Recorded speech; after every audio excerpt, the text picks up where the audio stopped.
Hey folks, throughout all of my outdoor experiences, from being a kid through the military, through hunting and everything else I've ever done, one of the biggest things that you cannot overstate enough is the use of a good pair of binoculars. Now, I want to take a few minutes and go over how to properly set up and use binoculars, no matter what brand they are, no matter what make, whatever. All right, so they're all built very specifically, kind of the same way.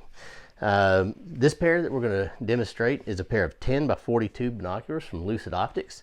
But again, this is the basic layout of all of them. And used properly, then they're going to give you much better usage across their life.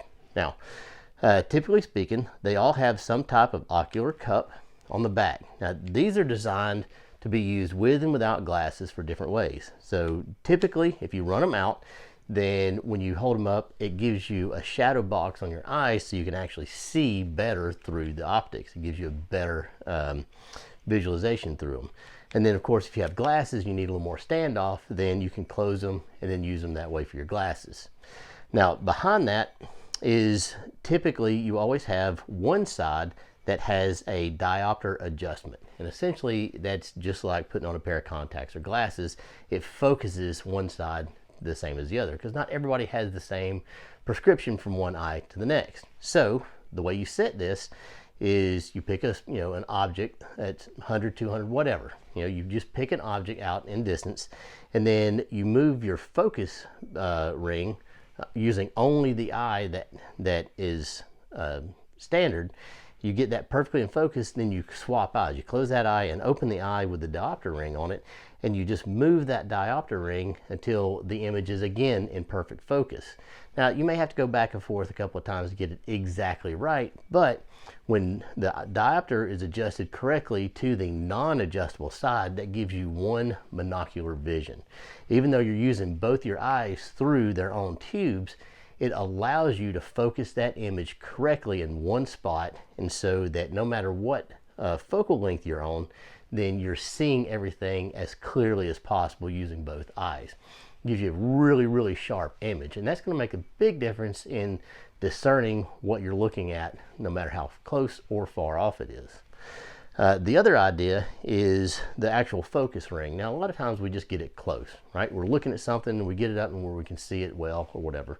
But if you're in the woods, or if you're trying to see different objects in space in front of you, then the focus ring is very important. It works a lot like a parallax ring on a rifle scope. So what it does is it gives you a focus in depth. So in this instance, if we're looking through this field and we see that front bush, we can move that focus ring and it actually gives us a deeper focus. We can go to the woods. You move it a little more and it actually gets deeper inside the woods. And so what really matters with that is if you're hunting like down here in the south and there's a lot of foliage, it gives you not only the ability to see far targets up close, but then you can focus into the woods so you can actually see what happens behind a tree limb or in between trees. And it gives you an idea of what is in the woods, not just a close-up image of the woods. So it's a big usage. Once you figure out how to use that, it gives you that field of depth where you can look behind some things, right? So if you see movement behind something, rather than just trying to look for that motion, you can actually adjust it where you can see what it is in that field of depth, or whatever distance is that you're moving from. So almost all the binoculars too have some type of eye width movement, and most of them are hinged in the middle, and you can pull them together or push them apart, and that gives you the ability to have that good monocular vision instead of having two separate visions. But that's pretty standard across the board as well. Now, some of them are moved like this, and some of them the eyepieces move back and forth, but it just really depends on the manufacturer. When you're selecting binoculars for different purposes, one of the things you want to look at is what power it is that the binos are set for. So these specifically are 10. Okay. And so typically between 6 power and about 12 power work really well for handheld use. And the higher you get, whether 15, 18, 20, or however high you go, for handheld use, that can be difficult because you get a lot of vibration in your image quality, right? It's just because you're holding them with your hands, and just a little movement causes that image to shift a lot. So to go with a lower power binoculars gives you a much easier to see and use, image for your eyes. But if you're going to use one of those higher, like a 15 plus power binoculars, you can put them on a tripod or something like that, and it really locks them down. It gives you the ability to use just about any power binocular as long as they're held steady.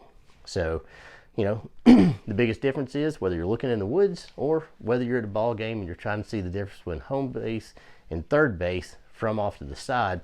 It gives you the ability to really focus in and get a clear view of exactly what you want to see or exactly what you're looking at, as opposed to just seeing an image that's closer up through the binoculars.